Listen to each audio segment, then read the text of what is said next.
So, all right. So let's start with your story. Let me see if I get this right. May 25th, 1985. Yep. May 25th, 1985. EY's birthday. Jersey boy. Jersey boy. I'm a Jersey boy myself originally, although I've fallen in love with Long Island. This has been home for a while. I'm originally from Monmouth County myself. Piscataway. So you're a proud Jersey boy? Oh, still go back. Actually, got a chance to go this last off day. Got to go home and spend time with Mom. So that was pretty good. And being this close to home, dream come true. It's amazing. I'll take everyone back a little bit.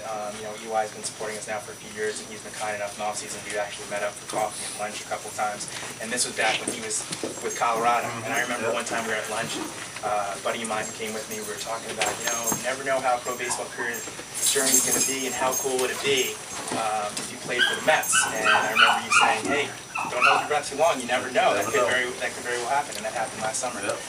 What was that feeling like, knowing that you were going to come back to the team relatively close to where you grew up?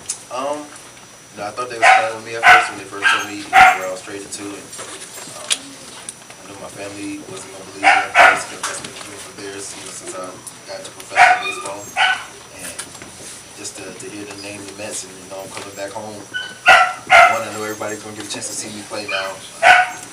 Game times are easier for them to watch. But being on the West Coast, you can't really 3 hours ahead. You can't really catch too many games. But now everybody gets to see my game at a reasonable time and come on to the games. Like I said, I got that support system with me, at arm's reach now. So if I get. And how about your cell phone and emails? A lot of ticket requests. Not so much this year. Last year, when I first, I guess because it was new that I was over to the Mets a lot. But this year, everybody's been pretty calm about it. Pretty awesome. That's awesome, man. That's good stuff. So let's talk a little bit about your journey. So originally from New Jersey, Piscataway area. You go off to college, get drafted by the Colorado Rockies. And something, I knew about this a while ago, but last year you were able to win the stolen base title on the last day, right? You stole 2 bases on the last day to win the title. First time ever New York Mets won a stolen base title since Jose Reyes. I think what most fans know about EY is you also won a stolen base title in minor leagues. You led all minor league baseball games sponsored in 2006. Yep, right? I had 87 stolen bases that year. That year was just running.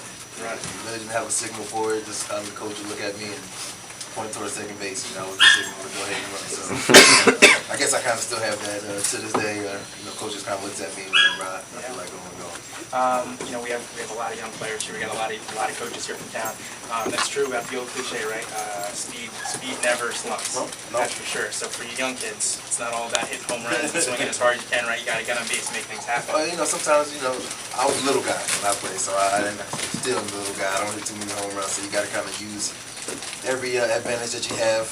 Speed happens to be mine, so you kind of find out what your specialty is to the game, and you got to take advantage of it as best you can. You mentioned a lot of young players. You have some young kids here that play for their dads who are coaching their teams. I'm sure that the kids and the players can say, it's probably pretty cool to play for their dad at a little league level, maybe a high school level.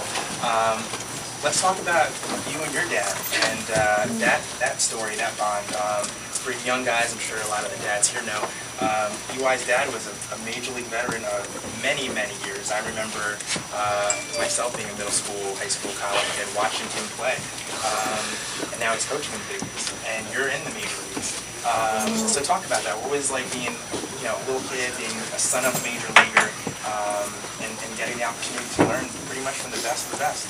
Well, I had actually the best of both worlds because I would go visit him in the summers, and then I was able to stay at home in New Jersey during the school year, and so that actually allowed me to be home with my friends during the school year, and then I would have the crazy summers of visiting and traveling him and being in the clubhouse, which ultimately I wanted to be a professional athlete by experiencing that in the summers. But as far as that's my best friend.